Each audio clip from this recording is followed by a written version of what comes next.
Hello, I'm Jen. Welcome back to my channel, Literary Love 123, where I combine my master's in English with my passion for the horror genre to talk about the books that I read.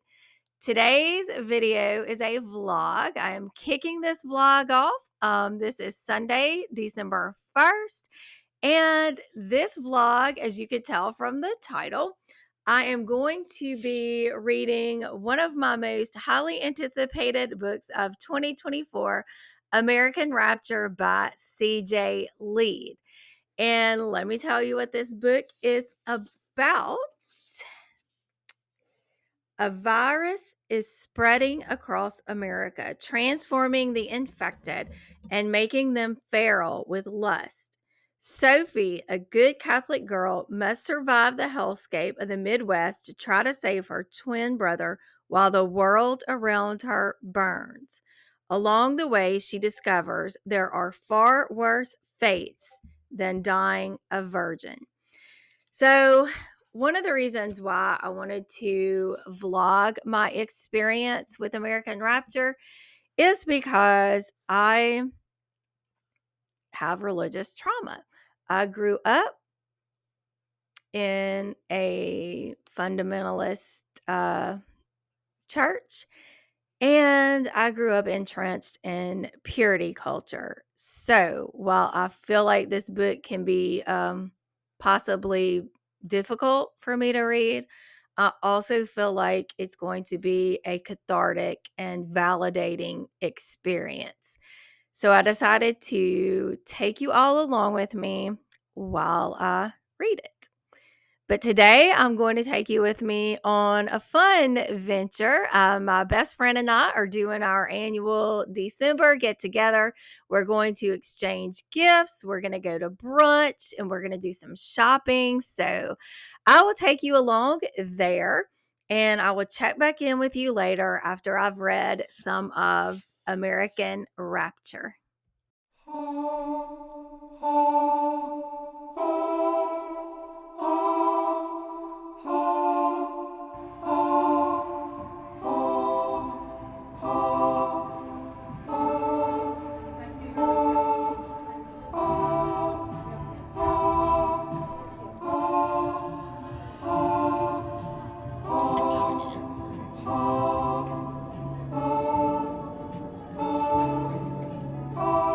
I don't even know what she's talking about.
Hello, it's Monday morning, December 2nd. It's around 11:30.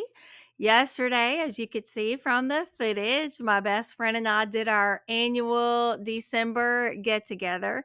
We exchanged presents. I'll show you what she got me in a minute. And we did brunch at a place that was new to us. It's called the Hope Farm. It's in Fairhope, and it was excellent. And we'll definitely be going back. And we did shopping, shopping, shopping. So, first of all, I want to show you what my best friend got me for Christmas. So, she knows how much I love candles, and she got me this candle, and the scent is espresso martini. It smells really good. And she also got me these really cute earrings. They have a cat with popcorn. I don't know if you can see or not, but they say even baddies get saddies. And I thought that was so cute. Now, something else my awesome, generous best friend did was when we went into Ulta, she had a lot of points. And so she told me to pick out X amount. We won't get into that. That's private. X amount of things. And she wanted to get those for me. So let me show you what I got. I got some foundation, Bare Minerals, Bare Pro 24-hour wear, skin perfecting matte liquid foundation. I have not used any Bare Mineral stuff before, and I've definitely been interested in it. So I thought now would be a good time because I'm going to need more foundation soon anyway. And I got Fair Cool, which, I'm very, very fair skinned. So I think that's going to be the right color for me. I also got another blender sponge because, excuse me, I really needed another one of those. I got, what else did I get? Okay, yeah, I got some Big Mood mascara because I am about to need to replace my current mascara. And I got a couple of things just for fun. One of them is the NYX Professional Makeup Duck Plump. So I can plump up my lips for the holiday season. And the color I got is Wine Not. Yeah. So that's a pretty color that I'm excited about wearing. And then I also got a ColourPop color palette, Sage the Day. And look at these different colors. I cannot wait to try them out. And then I also got a couple of gifts. One eyeshadow palette for each of my older daughters. So I got one of them in the Need It Nude for one of my daughters. And for my other daughter, I got the So Bright Now palette. So that was a lot of fun. Then we went over to Barnes and Noble and I got a few things. One of them is a book, but I also got a couple other things that were 75% off after Halloween. So I got this little storage dish that says goodbye. I'm trying to hold it up where the glare's not on it and you can see. So like a planchette. It's so cute. And then I got a couple of packs of stickers because I'm already thinking ahead to when I send my Halloween cards out to all my friends around the country and around the world. Next Halloween, I'll have stickers that I can go ahead and put in them. And the book that I got is Tell Me I'm Worthless by Allison Rumfitt. This is a book that I wanted to read for quite some time. So I decided yesterday would be a good day for me to pick it up. So we had a wonderful, wonderful day together. And I am tired today. I don't teach any classes today, which is good. So that way I can just kind of chill and read. Now, let me talk about chapter 1 of American Rapture by C J Leede. I only read chapter 1 last night, and the chapters are short, so I probably won't do a check in after every chapter I read, maybe like every few chapters. And this video will have spoilers since I am vlogging my experience, and I plan to really go deeply into the topics that this book brings up. I don't really think I could do that, unless I gave spoilers. So I am going to put at the beginning of each, check in which chapter I'm talking about. So that way, maybe if you're reading it now and you're kind of following along, after, I get this vlog finished and uploaded, you can read, each chapter and then you could watch the sections, for those chapters after you read it. But anyway, chapter 1. So I do also want to talk about some of the stuff at the beginning, where you get quotes and kind of references to other works. First of all, the dedication says, "To the librarians, the animal rescuers, every last rebel, and to my chupacabra forever and ever." So I really am thinking about, especially that first part of this dedication to the librarians. And the idea of librarians being rebels, which I love, because I'm sure all of you are aware that there are book bans that have happened, that are still happening, and libraries, not only at schools, but even like public libraries for adults in certain places. There are books banned from like entire states. And that's a whole topic that angers me so much, this idea of books being banned and what that means. And I feel like that's definitely going to come back into things as I go through this book, this idea of trying to limit information so that certain groups of people are only getting one kind of information that the powers that be want them to have and nothing else, which is really leading me into the main character of American Rapture and the way that she is a very sheltered teenager whose deeply religious Catholic parents have prohibited her from experiencing what the world is really like. And they've curated this particular kind of information that they want this main character to get. And there's also a couple of quotes from two singers at the beginning of this book, from Tori Amos. "These precious things, let them bleed, let them wash away." And from Alanis Morissette, "You know how us Catholic girls can be." So I'm not going to sit here and read everything to you, obviously, but I want to talk about a couple of the things that I tabbed already. Um, and again, this is going to be more about my experience with this book, more of a reader response type of vlog. So, one of the things that we find out at the beginning is that the main character's brother, her twin brother actually, um, was sent away 5 years ago, was like grabbed up, taken out with her parents, not only permission, but their prompting, this kidnapping really, of her brother, but not exactly kidnapping because of the parents wanted it to happen.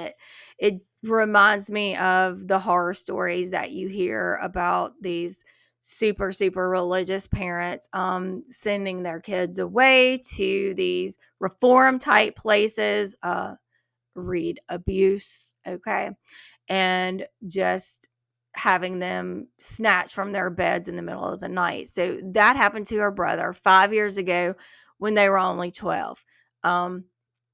And so one of the things that she says about her brother was that he was very smart, years ahead in math and science, and that their mother was perpetually embarrassed by the intellect of her brother. And it says that her mom said it was not godly to indulge in such vanity, that it was dangerous. And having grown up in fundamentalist religion, I, I wrote as my little note here, "Oh no, we mustn't think too much," right? Because if we think too much, if we question too much, then we may start to poke holes in the indoctrination that we have been subject to for all of our lives. And then there's another part that talks about how the priests remind the young people that they don't have to worry about this flu that's going around because they are protected by Christ's blood. We invite and accept him inside ourselves again and again. So my notes here, this definitely reminds me of some of the mentality that took place during the pandemic. This idea of, oh, we don't need medication, we don't need doctors, no quarantine, no vaccines. Jesus will keep us safe. So I could definitely see just, real life parallels here. And then the last thing I tabbed in chapter 1 is that the main character doesn't have a phone. She says she also has no unsupervised time with a computer. And she is homeschooled, but now she goes to classes that are just like church type classes with other young people, and it's just ugh. Just in the first chapter, I feel seen and validated and understood. And I know this book is going to bring up a lot of things that I have dealt with in therapy and things that honestly I continue to deal with. So I'm looking forward to it, but also a little bit anxious about it. And this is going to be an extremely vulnerable vlog too, because I'm really just putting it all out there. So just so you know, I am going to go now, and I will check back in with you after I get some more of American Rapture read.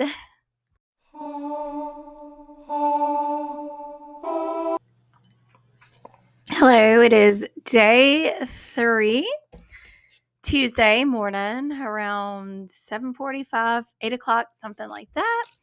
And I'm sick. I started feeling kind of bad yesterday afternoon, just like extremely sleepy, like I just kept falling asleep in my chair. And then like I have body aches and a stuffy nose and a sore throat. So I'm hoping it's just a cold, I hope I didn't pick up something worse. As I'm reading this book about a pandemic spreading across the US. So hopefully I'm not dealing with something like that.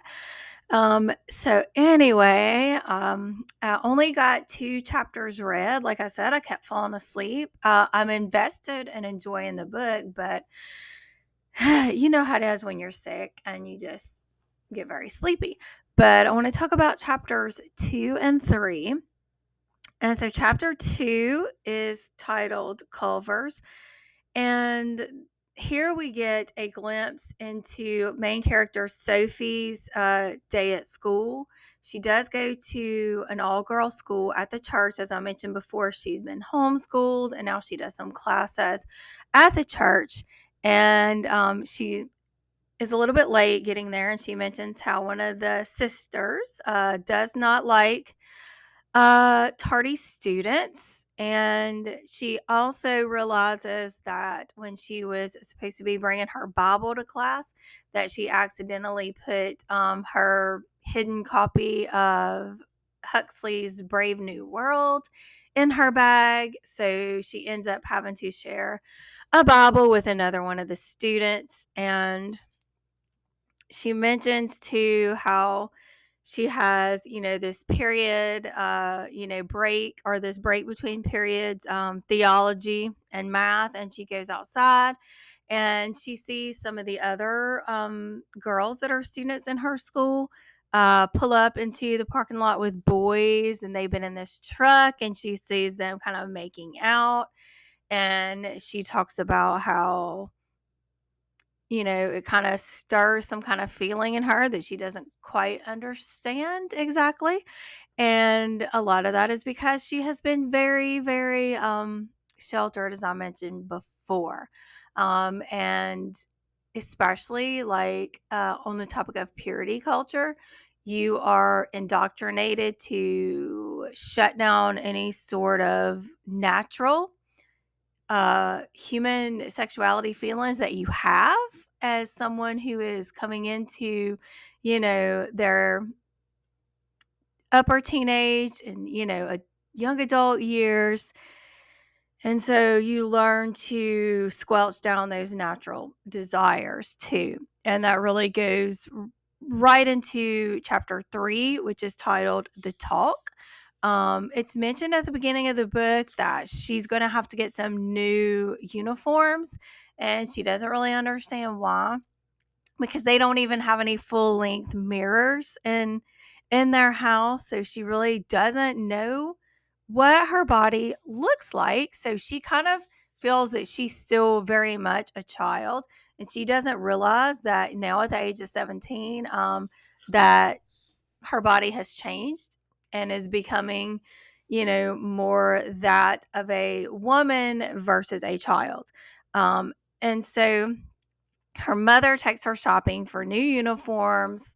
While she's there, there's this boy that's kind of looking at her, and then she realizes that it's the boy who was driving the truck with the girls in it that she saw on her break at school. And she goes into the changing room to try on her new clothes. And I'm just going to read what she, thinks to herself when she finally sees a full length version of herself in the mirror. I don't look like a girl anymore. I mean, I do, but I also don't. I've worn bras for some time, and maybe I've noticed them feeling tight, but I haven't realized how tight this bra is. I thought they were all meant to be uncomfortable, restricting. I have breasts fighting to break free of the fabric. I have a stomach that is taut with lines where they didn't used to be any, as if the softness somehow melted away. There is a new curve to my hips and my face. Now that I really look at it, it doesn't look like me, doesn't look like the face of a child anymore. I am somehow more defined, a little sharper, as though I am just now coming into focus. And then she says, it's a terrible thing to admit,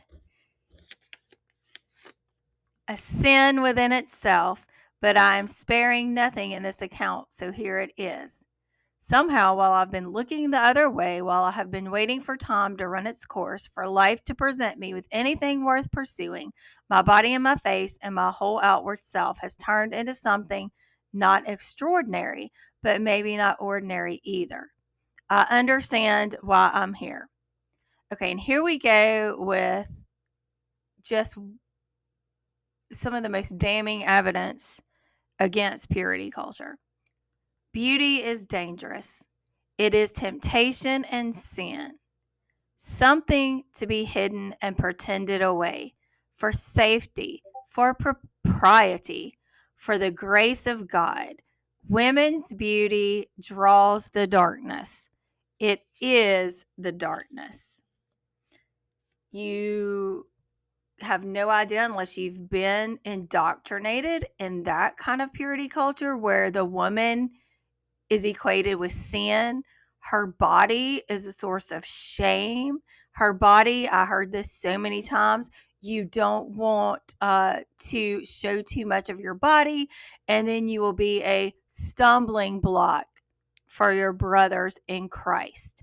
So not only are you made to feel guilty for natural sexual feelings that most humans have, you're also made to feel guilty simply because of the way that you look And like she says in this account, in this American Rapture, she's not holding back anything. Neither am I. I developed very, very early. I had to start wearing a bra when I was 10 years old. I also started my period when I was 10 years old. So very early developing. And even at that young of an age, I was being told, cover up. You don't want these men looking at you. Excuse me. Excuse the fuck out of me. A 10 and 11-year-old girl. You don't want these men looking at you. What about the men? Why don't we address that? Because that's the problem. But the problem is also the women who, because of what they've been taught too, have their own issues with internalized misogyny, and then they project that onto the next generation. And we see evidence of that in the way that Sophie's mother talks to her. So I'm going to talk about that now. Okay, here's her mother. You're so like me, she says. I'm sorry for that. Then Sophie's thinking, goosebumps erupt up and down my arms and legs. I saw those boys, she says. I hold myself very still. Do you know them? She asks, danger edging her tone. I shake my head. I cross my arms over my bare stomach. She makes no move to hand me the dress, just watches my face. Then her mother says, you know what the most valuable thing you carry is? I nod. You know that after that, you are stained, marked, soiled forever, unless it is within a divine union, and unless it brings forth children into the world. You know that until that day, you have to guard it with your life. Fucking purity culture. I want to stay on this for a minute. And I have given content and trigger warnings at the beginning of this video, and I just want to give them again. If you've experienced any sort of religious indoctrination, misogynistic ideology, purity culture, all of those things. I'm going to share a very personal story right now that has to do with what her mother said about the most valuable thing you carry, and that if you have sex before you're married, that then you are stained and marked and soiled. So I want to share about an experience I had when I was 13 years old at a summer church camp. So one night they separated the boy campers and the girl campers for a topic about purity. I don't know what they told the boys. That's for them to talk about, because believe it or not, men are harmed by purity culture and misogynistic ideology all the time too. It does damage to them that they perpetuate then on each other and on women. But I'm talking specifically of my experience now. So I'm going to talk about what it was like to be a 13-year-old girl and experience what I did. So the campers decided to do this, or not the campers, the counselors decided to do this analogy. So some of the male counselors, before they went on into the room where they would talk with the boys about purity, I guess about 6 of them stayed behind. And there was a female camper, or not camper, I keep saying camper, counselor, and she stood in the front of the room that we were in, and she held a flower. And it was like a flower with all the petals looking really pretty.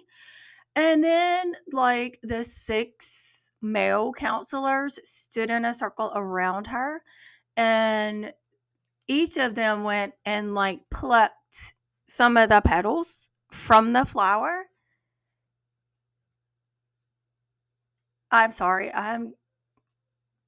Mm, I'll be 50 in April, and you see how this shit that was done to me at 13 still affects me.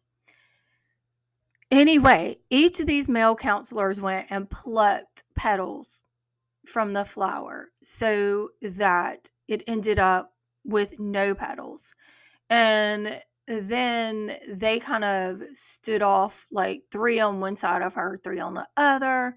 And she said, "This is what you look like if you lose your purity. You're no longer beautiful. You're destroyed. You're a flower with no petals. You're worthless."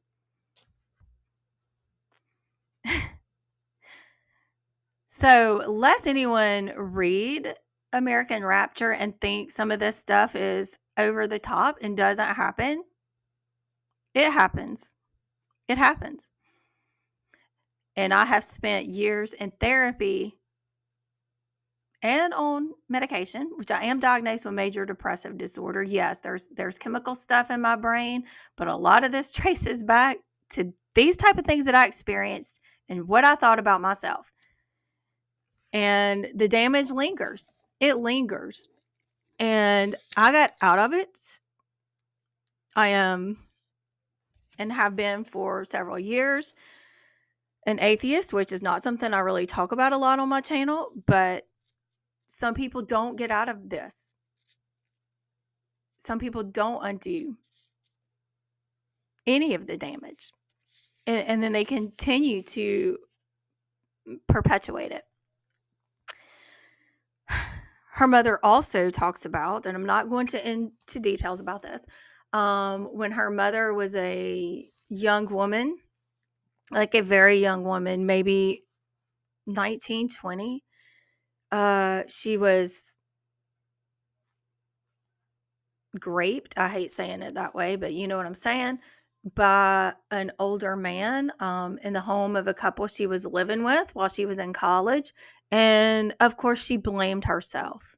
She said that it was partially because she was trying to be too smart and get an education. And she put herself in this situation, this prideful situation, and needed to be taken down a notch for that. And she also blamed the way that she dressed, saying that she was, showing too much of her body. And then this older man who was married couldn't resist her. And so that's why he ended up assaulting her. And so that's also a big thing that happens. And I will briefly touch on something that happened to me in the same kind of way. When I was in my mid-20s, my husband and I went to a particular church, and we had a Sunday school teacher who was also a deacon in the church. And if you don't know what a deacon is, they're like this leading board. They kind of advise the pastor and stuff like that. And there are certain like requirements to be a deacon, like things that they pull from the Bible, things like he needs to be the husband of one man, have his no, so not the husband of oh, they would not go for that, would they? The husband of one wife, he needs to have good control like over his family and over the, faithfulness, loyalty, living a life like above reproach, all that stuff. But anyway, he started calling me and saying certain types of very inappropriate and provocative things to me. And being so young, I was like, am I just imagining this? especially again, like I said, since a child being indoctrinated in this kind of ideology that I was indoctrinated with. I was like, what am I doing wrong? Am I misreading the situation? Um, and I didn't really know what to do. I was afraid that I would get in trouble for him saying that stuff to me. I was afraid to tell my husband. I was afraid, so I just kind of kept it to myself until it got out of hand one time where it escalated into him physically doing something to me. At which case, I first of all told a friend of mine who was also in that Sunday school class. Then she told me she had experienced the same thing from him. And like I was, she was afraid to tell. So we told our husbands. I will say kudos to both of our husbands for being irate with the man, not with us, because sometimes that happens too. That the husband will blame his wife for what some man did to her. So we all went and sat down with the pastor of the church, who told us that the two of us women, we needed to accept our part in what happened, and that he was going to have this man no longer teach the Sunday school class with young couples in it, but that he was not going to take him off the board of deacons because there would be too many repercussions in the church. Long story short, both my husband and I and this other couple left that church. So the blame on women that other, women put on them, and also the blame, of course, that men put on women for what these men do is very, very real. You can read the news, you can, see this all the time. It's an ongoing problem. And well, like I said, I am enjoying my experience with this book. I definitely feel like I'm gonna have to take breaks. Not only because I'm sick, but also because this hits very, very close to home. So I'm going to go now, and I'll check back in with you after I read some more. Um, See you in the next check-in. Bye for now.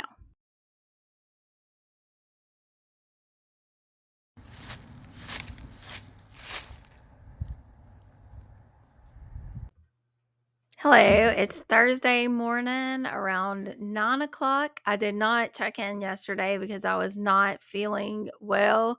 I am feeling better today. I'm just very, very tired. I do have a couple of classes that I have to teach online today.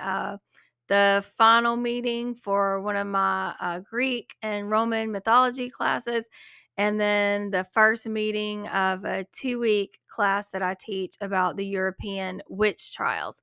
Other than that, I'm just going to get some reading and some relaxing done today because, like I said, I feel better, but I'm just still really tired.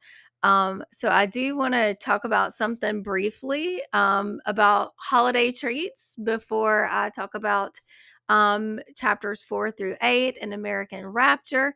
So I got this soap from Bath and Body Works called Cookie Butter Truffle. I think it's new. I'm trying to see if I can show it better. I think it's new this year. But it smells so, so good. And I was like, what is cookie butter truffle? Is that like a real kind of treat that I can make? So I Googled it and I found a recipe for 3 ingredient cookie butter truffles. I'll link the recipe down in the description box below, but it comes from a website called Call Me PMC. But anyway, cookie butter truffles have cookie butter, which I had never heard of, but on her website in the recipe, she linked a place to get the cookie butter from Amazon. So it is like this actual like jar, kind of looks like peanut butter. I didn't know this existed. Cookie butter, and then it has powdered sugar and either white chocolate or milk chocolate candy melt. So I thought I would do some with the white chocolate and some with the milk chocolate, and maybe even some with dark chocolate because that's my favorite kind of chocolate. So that's something new that I want to try, all spurred on because I loved the smell of the Bath and Body Works cookie butter truffle. All right, so now on to American Rapture. So in chapter 4, one of the things that stood out to me is this, and I'm just going to read a passage and then talk about it. So this is, of course, the main character, Sophie, reflecting on, being young and having this experience in religion. Noah and I, that's her twin brother who I've mentioned before, who's now been sent away somewhere. Noah and I were 5 years old when our parents first told us that God, Jesus, demons, and the devils are always watching, that they all know our every thought, that the devil sits beside us at all times, breathing hot breath onto our necks, into our ears, snaking insidious ideas into our minds. To Catholics, thoughts are sins as much as actions are, and our thoughts do not belong to us alone. I want to say that's not just for Catholics, but also for at least the Protestant religions that I know of. This idea that your thoughts are as sinful as your actions are. We are never safe from the eyes of God, from any of them. They hear it all, see everything. And so I was reminded of the horror and the hypervigilance that I experienced when I was still, a part of this religion, growing up, always being on guard for attacks from the devil and demons, and also that fear and the unrelenting feeling of being judged by God or Jesus every waking moment of my life.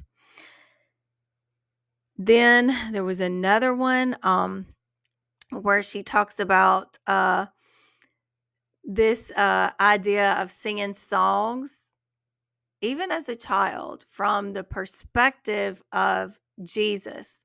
And she writes the perspective of him hanging on the cross. We can count each of our ribs, blood oozing and crusted on our hands, on our face, and in our eyes from the crown of thorns, dripping down from our nailed-in feet, falling to the earth. Christ died brutally for us because we are full of sin, because we are sin. God gave us paradise and we proved that we didn't deserve it. So he took it away. We spend our days repenting so we may one day finally, maybe, know the light again. And she talks about how God has, according to the religion, built this kingdom or this paradise for believers. And then she mentioned, and I don't know if I've mentioned this before, but her father is an architect. He designed the house that they live in, and her father also designed the church that they go to. And so she mentions this here because she's thinking these things while she's in mass. Okay. And she talks about being in the building that her father designed.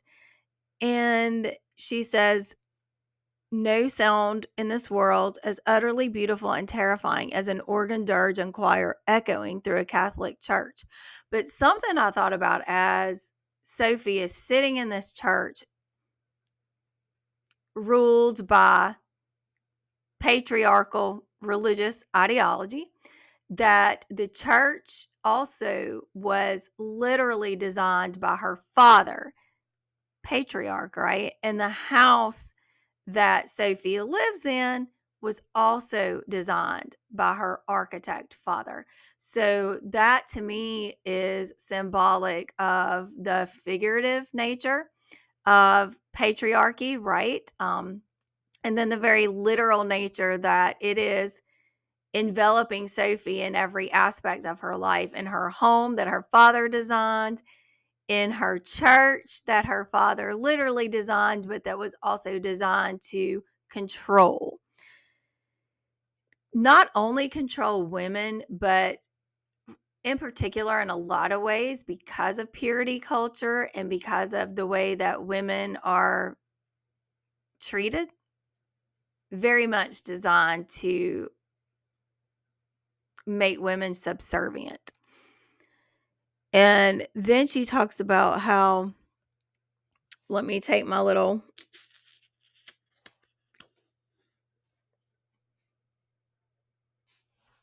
tab away. Okay. Something else I was thinking about too, when she was describing singing that song where they, these children are having to imagine themselves in the place of Jesus on the cross, that this is just so much guilt and trauma dumped on these children, saying, look what you deserve. You better spend the rest of your filthy life in penance and just berating yourself and you just remembering every moment that you are nothing but filthy rags.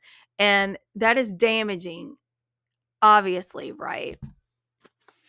Now, another thing, I don't know how long this vlog is going to go on because I have so much to talk about here. And another thing too, like I said, there will be spoilers here. At Sophie's school, again, I mentioned she goes to like a school at like church school. But she encounters two fellow students, again, all girls school. And she encounters them making out. And she is shocked by what she sees. They don't realize that she sees them, but she also talks about that when she sees this happening, that there is something not only, shock and fear, but also she experiences desire and want, that there is something in her responding when she sees this taking place. And again, I mentioned she's very, very sheltered. So any sort of sexual feeling or natural, response to seeing something erotic is going to confuse her.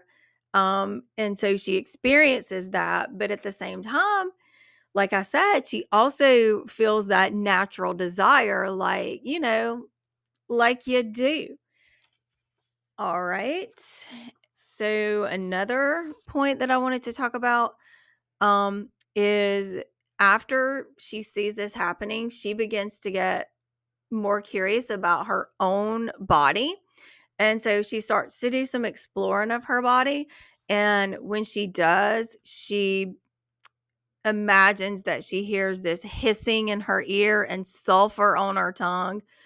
Sulfur, if you don't know, in certain religious groups, if you smell something that smells like sulfur or you smell something that smells like rotting meat, you're told that that's, that is evidence of demonic presence. So that's where the sulfur is coming in here. She's been indoctrinated.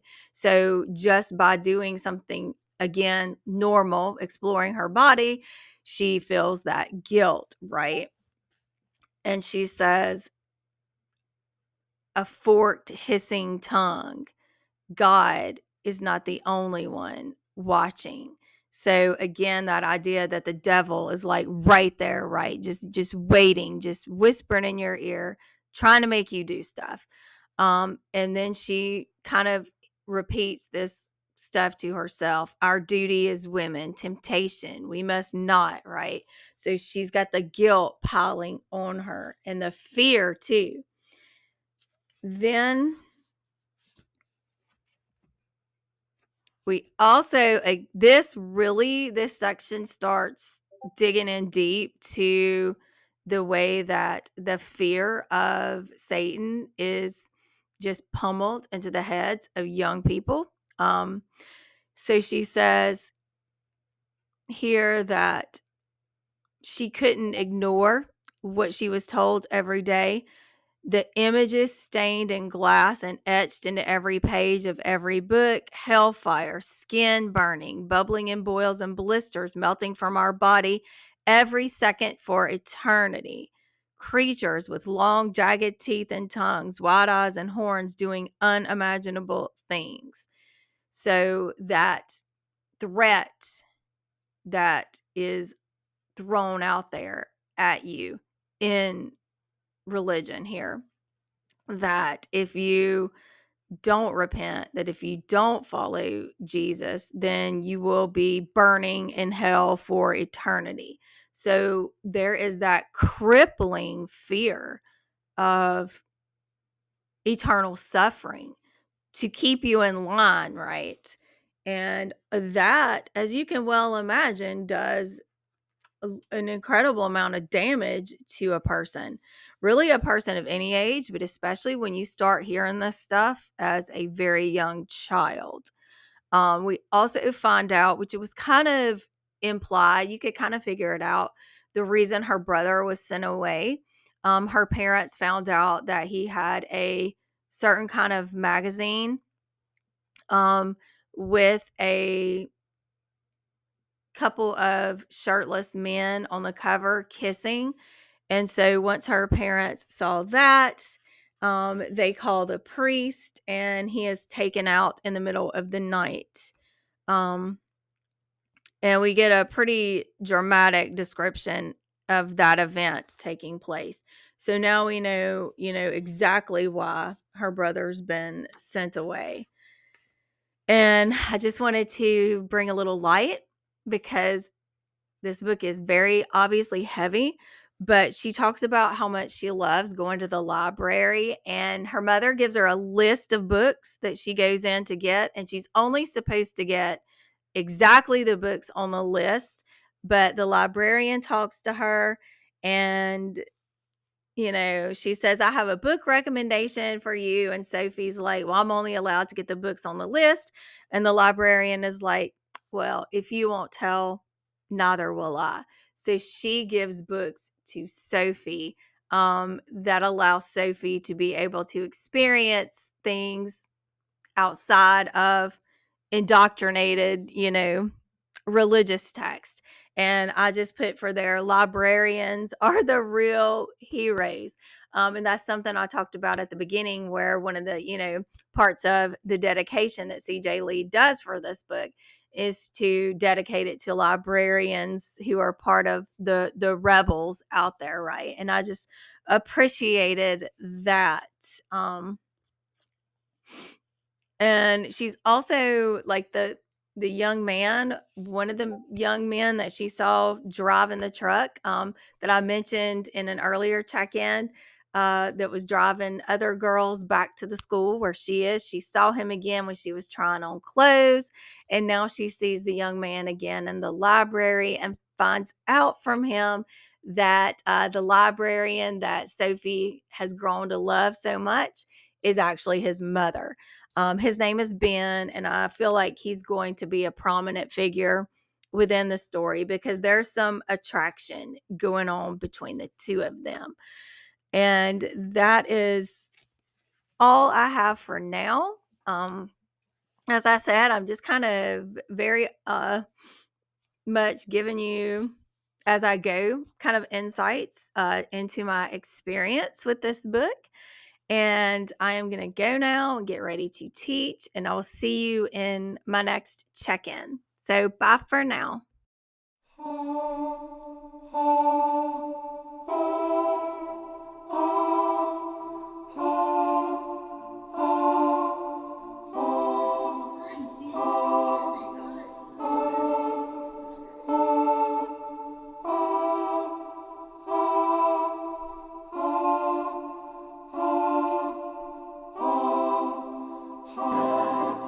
So on our no date evening, 3 of you now are going to have dates. So I apologize for the crappy angle and the crappy lighting, but I wanted to do a quick check-in. It is Friday afternoon around 1:30, and I have read chapters 9 through, let me see, 15.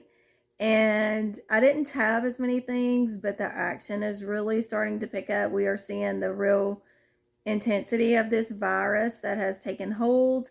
And there are a couple of things that I did tab that I just want to briefly talk about.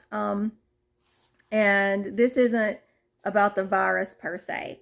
So one of the things that stood out to me was where Sophie had gotten a book from Ben, who I mentioned before is the librarian's son, and she read this book. It was called The Valley of Horses. I've not heard of it, but if it's real, I need to look it up and see if it is. Anyway, but she was talking about the way that women and men were written in this book, and the experience she had of realizing that men could feel that way about women and treat women with this dignity and respect, and also romance, if you get what I'm saying, is something that I had to learn as an adult and be like, wow, because my husband is this way, and growing up in fundamentalist Christianity, I didn't see this. So she says it better than I do, so let me just read this passage to you. I didn't know men could revere women like that. Women anticipate the needs of men, care for them, gift them with their virginity and childbearing and submission, and accept the men's protection and guidance in exchange. I've never seen anything like this. John Delar holding her needs even before his own. Her pleasure. Yes, love it. And another part that I annotated is about this conservative talk show radio host interviewing someone. I'm not sure if I don't know who it is, but she's interviewing someone on her radio station. Yeah, it just says a guest that's a male voice. So she starts talking about the virus and what it's causing people to do,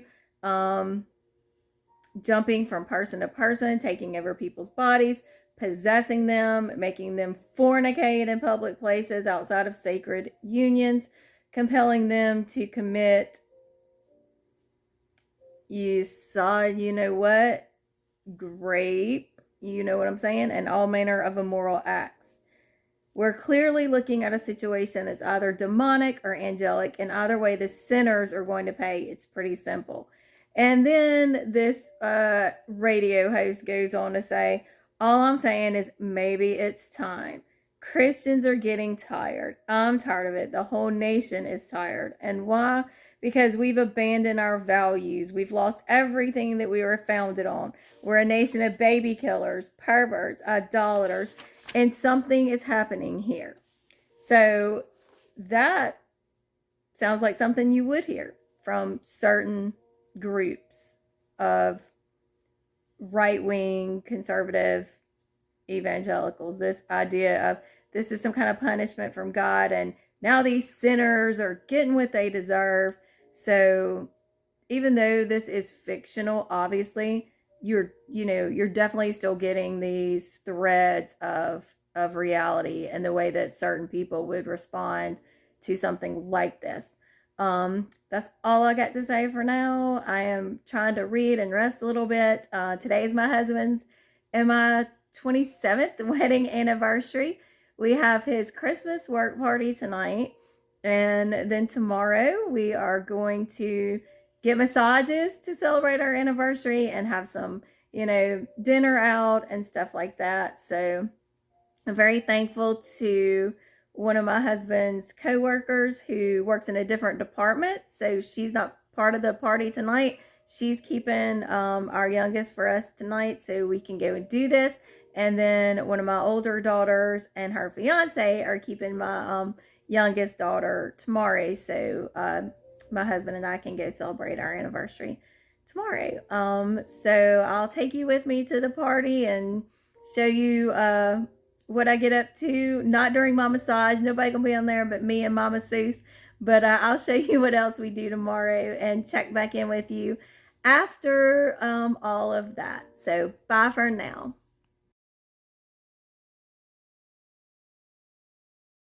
I think I'll take my whiskey leave, my coffee back in my bed at 3. You're too sweet for me. You're too sweet for me. I'll take my whiskey leave.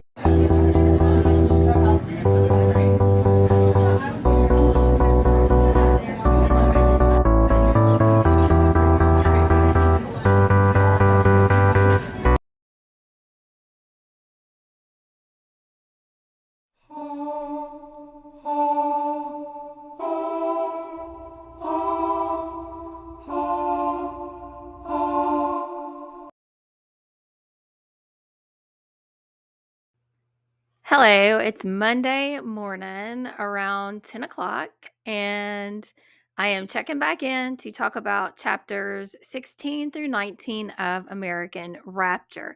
I did not get much reading done over the weekend. It was very busy with my husband's work party Friday night.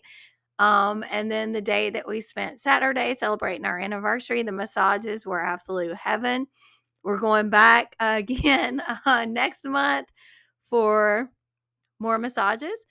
And as you could see in the clip, we went to lunch, had coffee, had a lot of fun singing in the car, and just really enjoyed celebrating 27 years together. Then yesterday was just a busy day of catching up on chores around the house, stuff like that. And now he's back at work, and my daughter is at school, and I am here talking to you, lovely people. So let me talk about chapter 16 through 19. I'm going to try to keep this brief because this vlog is going to end up running like a 2-hour movie or something.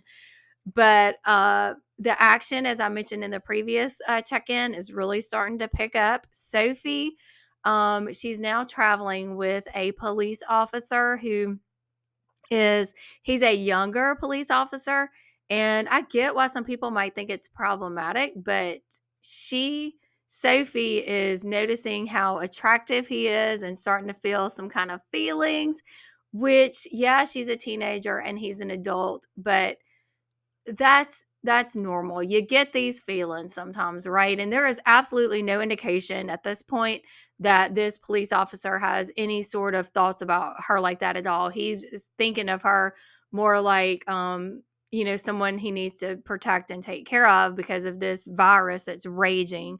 And he has developed more of a fatherly instinct towards her, wanting to take care of her. And he was going to leave her in this particular house of his former partner, but content warning here, there's heavy stuff in this book, obviously, but when they get to that house, they find that and this is spoiler, so I will put that down. I'll put a little note of that too. But they found him and his girlfriend or fiance deceased. They had chosen to opt out rather than face this virus. So Sophie ends up having to stay with the police officer, which is not the most ideal of circumstances. And there's just a dynamic between the two of them of trust, and he really is concerned for her well-being. One of the things I wanted to talk about, though, is how even though Sophie's parents have sheltered her extremely, even though they had her brother sent away when they found a particular type of magazine that he had, um, now he's sent away to something that would be, I guess, an equivalent to a conversion camp, some kind of reform place. But she talks about, after she saw what happened to her parents. I don't know if I talked about this in the check-in, but her parents were infected and they were going at each other because, as I mentioned, this is a virus that fills you with lust, like rageful lust. And they also tried to go after Sophie, but she was able to run away from them. But she's thinking back to her parents being infected. And once you get to that point of this virus, we have found out that if you are already exhibiting that rageful lust, that it's fatal, that you can't survive it. And so she starts thinking about her parents, and thinking about them dying. And she says, my parents are infected. They did this, separated Noah, that's her twin brother, separated Noah and me, and made me love them anyway, attacked me and hurt me, and forced me out of our home, and now they have abandoned me to this nightmare. And I think that's very important to talk about how no matter the trauma that her parents inflicted on her and her brother, she still loves them. And that's a very painful thing when someone that you love deeply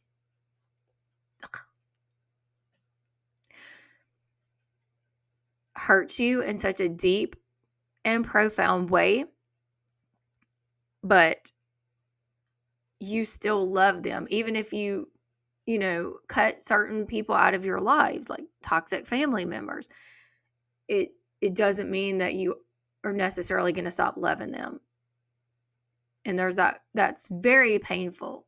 That's very painful to care deeply for someone that has absolutely gutted you. So I just wanted to mention that. And then one other part that I annotated is how Sophie, again, I've mentioned multiple times how sheltered she's been. She was not even allowed to read magazines.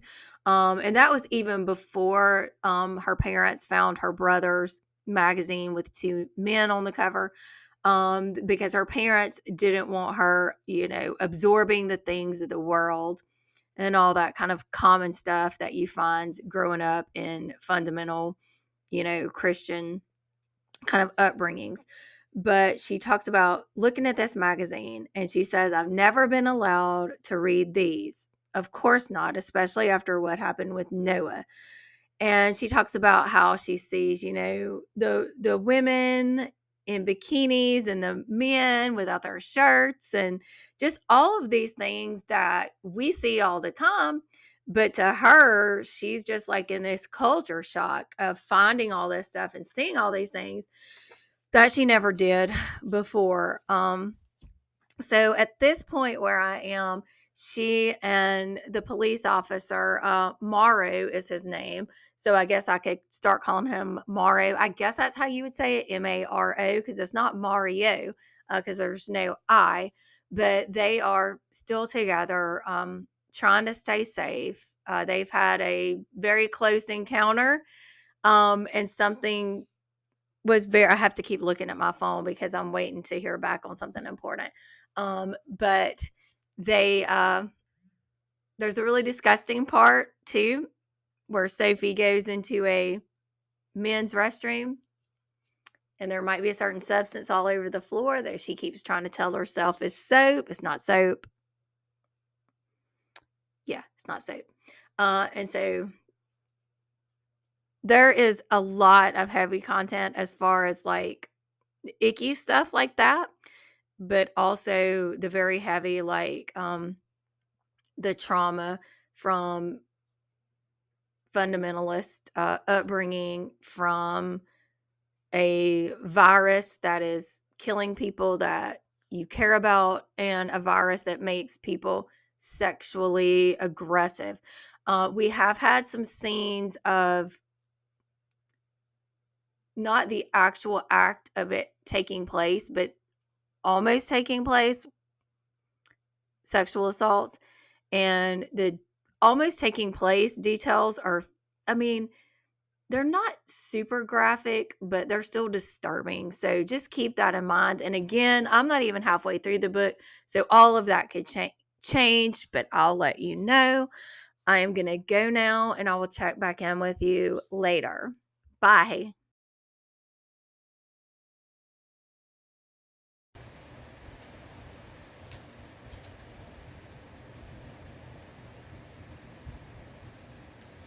Yeah, so it's a beautiful day today, but we had a wild weather day yesterday with a lot of rain and a couple of strong gusts of wind.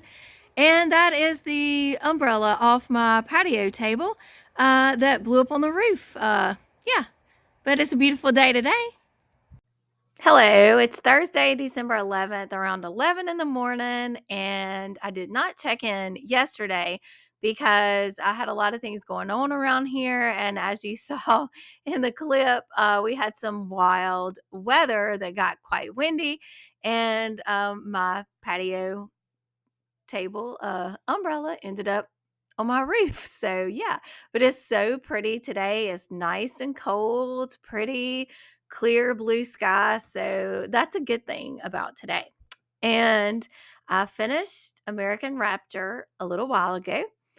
And before I give my final thoughts, I do want to talk about some specific annotations that I made from chapter 20 all the way through the author's notes. And the first thing I want to talk about is how at one point Sophie is drinking wine and chatting with Maro, the police officer.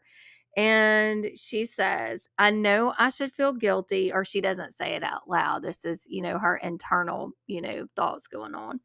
I know I should feel guilty about drinking wine with a strange man, but somehow don't. I actually feel kind of great. Guilt is a sitting baseline, and its absence, maybe its first real absence ever, makes me feel buoyant, light, giddy, even. And I was just reminded of my own experience, that immense joy and brightness that I felt when I completely left religion. Just the idea that I can enjoy my life and do those kinds of things like that bring me happiness, and it's not a sin. It's just so freeing. If you've been there and experienced that, then you understand. So again, I'm doing this last check in like I've done the others, where I just respond to a lot of the things in the book. Then there's a quote. Maro, as I mentioned before, a police officer who Sophie's, been, they've been together like on the run. He's been taking care of her, making sure, that she's safe. And he's only about 24. And again, she's like 16 or 17. So he's an adult, but he's like entering kind of the early stages of adulthood. And he's talking to her about being a teenager. And this hits so, close, I think, to what it really is like to be a teenager, and then what it's like to be a young adult. And he says to her, being your age, it's the best and the worst. You know what I mean? Like everything is so intense, so extreme, and it all feels life or death, even when it's not. Everything does. Exams, friendships, first love. But that's what's so great about it. You just feel so alive all the time. You just feel. On the adult spectrum, I'm young. The guys at work, like I'm the baby in the group. But even now, I can see life just starts to weigh on you, and new experiences don't really light you up the way they once did. And that is so true. I think about, being a teenager and those intense emotions, those highs, those lows. It's not easy. It's extremely hard, obviously. People, sometimes when they get older, they forget about how difficult it is to be a teenager. But at the same time, I had never really thought about it in the way that Mario talked about it here, that intensity is part of really being alive, and that as we get older, we tend to lose that, which, on the one hand is a good thing because we don't want to be that intense forever.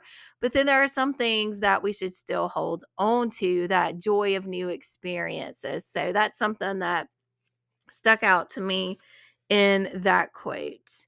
And then another thing that's important is going to be important later in the story. Noah, Sophie's twin brother, Sophie's always been afraid of bad weather, and she said that during storms that Noah would distract her by doing different things. And one of the things he did was teach her how to make origami birds. And Noah said that's because birds are always chirping after the storm, always telling the world we've made it and that we're okay. And I just really appreciated that sentiment. And as I said, it comes in um, importantly later in the story. Um, so I'm not talking about everything I annotated. So you'll see me kind of flipping through because I did this very much like just off the cuff, reading and then coming on and talking about it without taking notes, just looking back at what I annotated, which is why this video has been so long. So you can break it up into chunks if you need to. And this next part hit me really hard. Again, as I've mentioned already in this vlog, growing up entrenched in purity culture and thinking that all of my value was wrapped up in my so-called purity or virginity.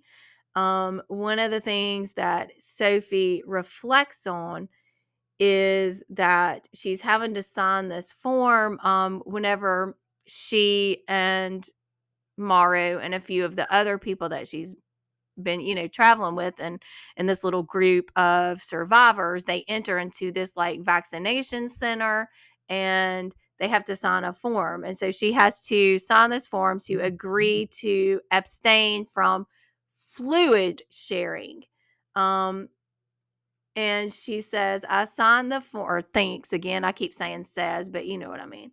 I signed the form as if my whole life hadn't been an unwritten contract ensuring my abstinence anyway, as if my whole value as a person, a future wife, a mortal girl and woman who hopes not to burn in eternal hellfire, doesn't lie largely in my intact virginity.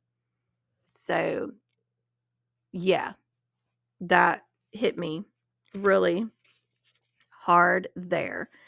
Then I want to mention too, we have a particular reverend, a Reverend Don Ansel, and he is very much of the mindset that this virus is God's punishment, and he equates it to timelines where you had drag queens being allowed to read to children. And he also talks about how there were protests that were secular and liberal. And he equates it to wherever these, first breakouts of the virus were. He says it's because of this, what he deems this sin and this perversion happening in these cities. So there is a large group that follows him, of course. And not only is he spouting this off verbally, but it comes in later in the story. Again, spoilers, but I'm just going to go ahead and like put in the title of this video, which you'll have already seen, spoilers abound. But he and a large group of people actually start attacking vaccination centers because they feel that the people there are hindering God's will, because it's God's will for this virus to spread and take out sinners, that kind of thing. So you actually start having, domestic terrorist groups that are going in, and that becomes very important later in the story too, because as you could probably imagine, not everybody in this group that Sophie travels with makes it out alive. And that does remind me to for content and trigger warnings, in addition to all the other things, for death of a dog and death of, well, there would be kind of children throughout, kind of just like in a broader sense, but a specific child death too. So just kind of wanting to let you know that. And again, like I said, I'm just flipping through thinking about the things I really want to say. So many things. I could talk about this book for days and days and days, which I kind of guess I have. But one of the things that Ben, I mentioned him earlier, and he and Sophie have found each other again in this at one point in this vaccination center. They find each other. And he talks about how even in the worst of times, it's important to find something to hold on to, because Sophie basically asked him how he's smiling or how he's feeling hopeful at all in the midst of all of the horror that they have witnessed and are still witnessing. And Ben tells her, I think it's our job to find hope wherever we can, especially when life is terrible and dark. It's our job to find the beauty and the light. And I just appreciate that. Um there's a little more. I'm trying not to just keep on going on, but I can't help myself. And another one of the people that Sophie ends up encountering um in these different vaccination centers is a woman who is probably in her mid to upper 20s. And her name is Cleo. And we find out that she was raised like Sophie, entrenched in that, religious indoctrination, purity culture, all of that. And she says to Sophie, I grew up that way too. You can always see it in people. I just wanted to say it's hard enough to be a woman or even just a person in this world. All that guilt and shame and ignorance stuff, it makes it impossible. It's just baggage, and you got to lose it if you want to survive. That is true. That's so true. I'm trying, y'all. And I'm not editing this. Maybe I should edit my time looking through this, but I'm just letting it go. Just letting it out here. Then there's another statement that's made that hits very close and is very relevant to what we are all experiencing right now. The same ones who carry hate in their hearts and call it righteousness. No hate in the world like Christian love. Now, I know this is not true for everyone who's a Christian. And there's another point in the book that I'm going to talk about that again. So hold your thought on that. But we do know that some people do embody this statement. So let me go ahead to the next thing. Another aspect that stood out to me and also lines up with that idea of finding the beauty and the light, even in the darkest of times, is this particular passage. It's peaceful. The oranges and reds that have taken over the land, the lake shining in the evening sun, the autumn trees mirrored there. It is fall now in full force. Even with the gray sky and hazy, smoky air, it feels cruel for this much beauty to exist. And just that juxtaposition there of the beauty contrasted with the horror and the darkness. But I feel that that's true of a lot of things in life, right? That we are experiencing grief or horror, but we find those little instances of beauty which can give us hope. But sometimes I feel, I don't know how to say this exactly, like it could maybe even make it harder to face the horror because you can't believe that such a horrible thing exists at the same time as beauty. But there's kind of two ways of looking at it. And I don't think I'm expressing myself just right. But I think I need to think about that some more.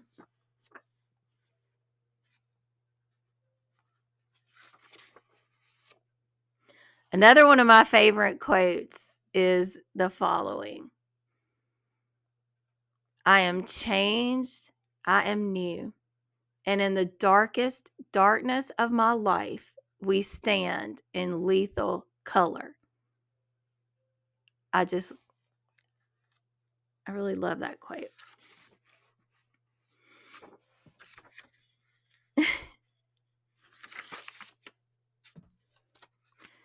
Okay, this next part, again, is coming from Cleo to Sophie. This part made me have to close the book and bawl my freaking eyes out for a few minutes. Is if you think back to the part of the video where I shared that church camp experience with the flower analogy, this is what Cleo says to Sophie: you don't carry a precious thing to give away only once, and you do not lose value as a human or a woman once you give it. You are a precious thing. You. And hearing those words is a beautiful thing, but once you believe that about yourself, once you embody that truth and that freedom and the knowledge that you are precious in and of yourself, and it has nothing to do with that particular subject or part of your life, the freedom and the self-esteem that you have, it's just a beautiful thing.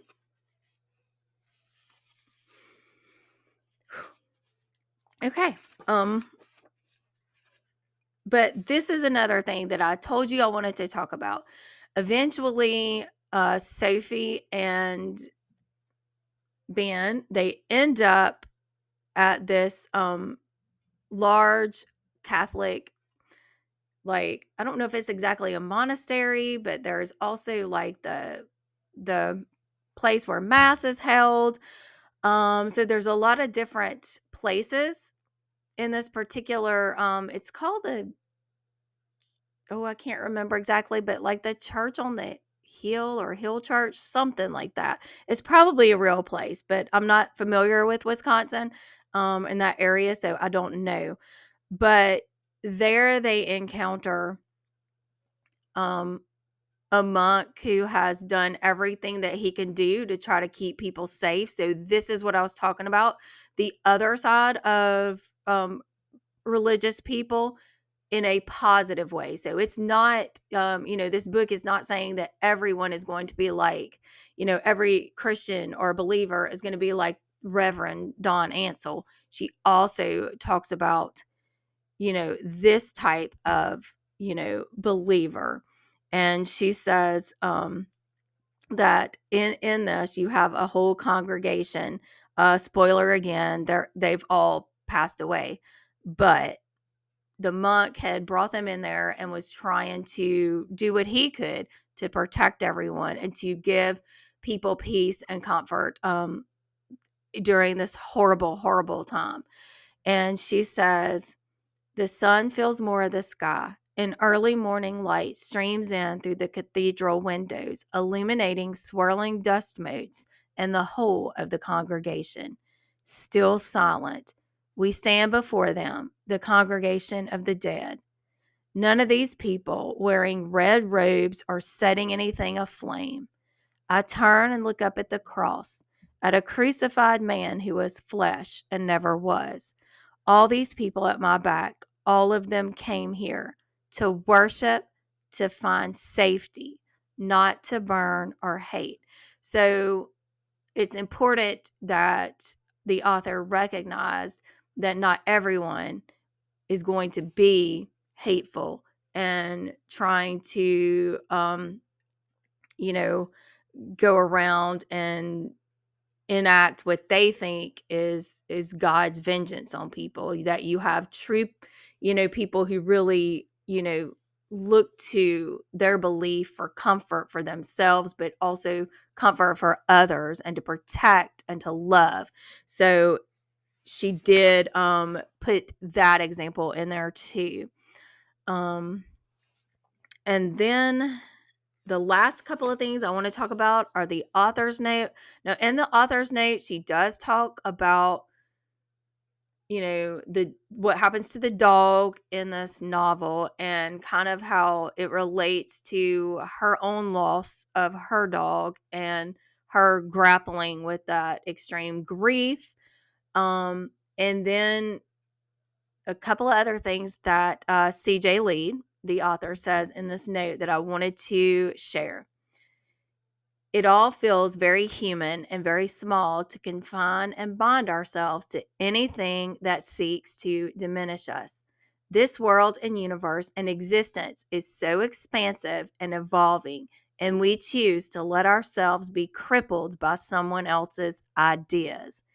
And I thought that was profound and very important, especially it could be to everyone, but if you have been a religious person and you've had those kind of experiences like Sophie and like I and many others have had, you start that deconstruction process and you start to realize that a lot of the ideas or beliefs you held were not really your own.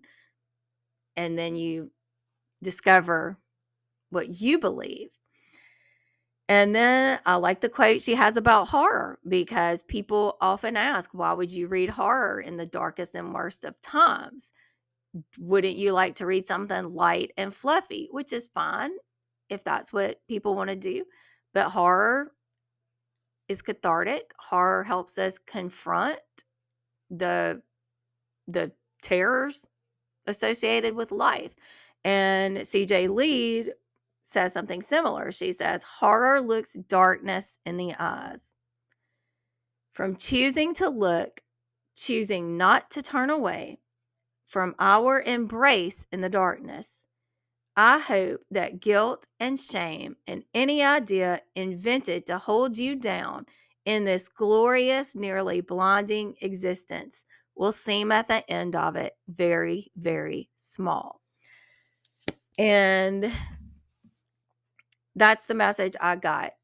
A lot of messages from American Rapture, but one of which is that we shouldn't be held down to beliefs that someone else indoctrinated us with.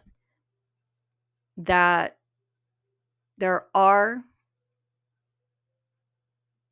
horrors in life. We've experienced some, we're going to experience more.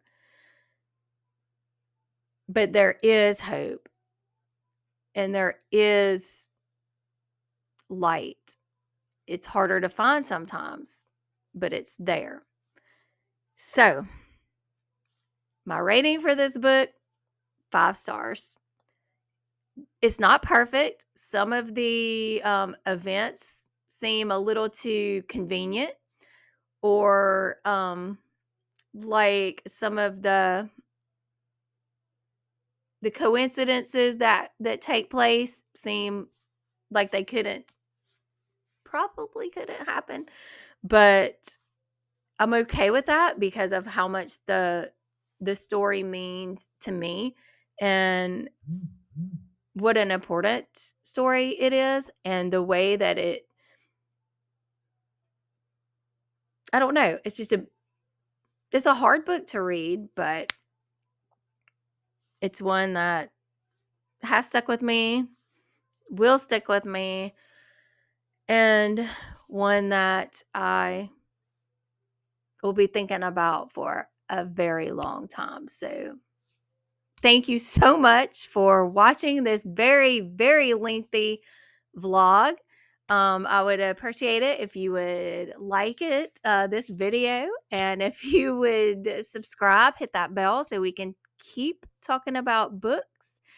And if you've read American Rapture, let me know what you think of it. Thank you so much again for watching, and I will see you in my next video. Bye.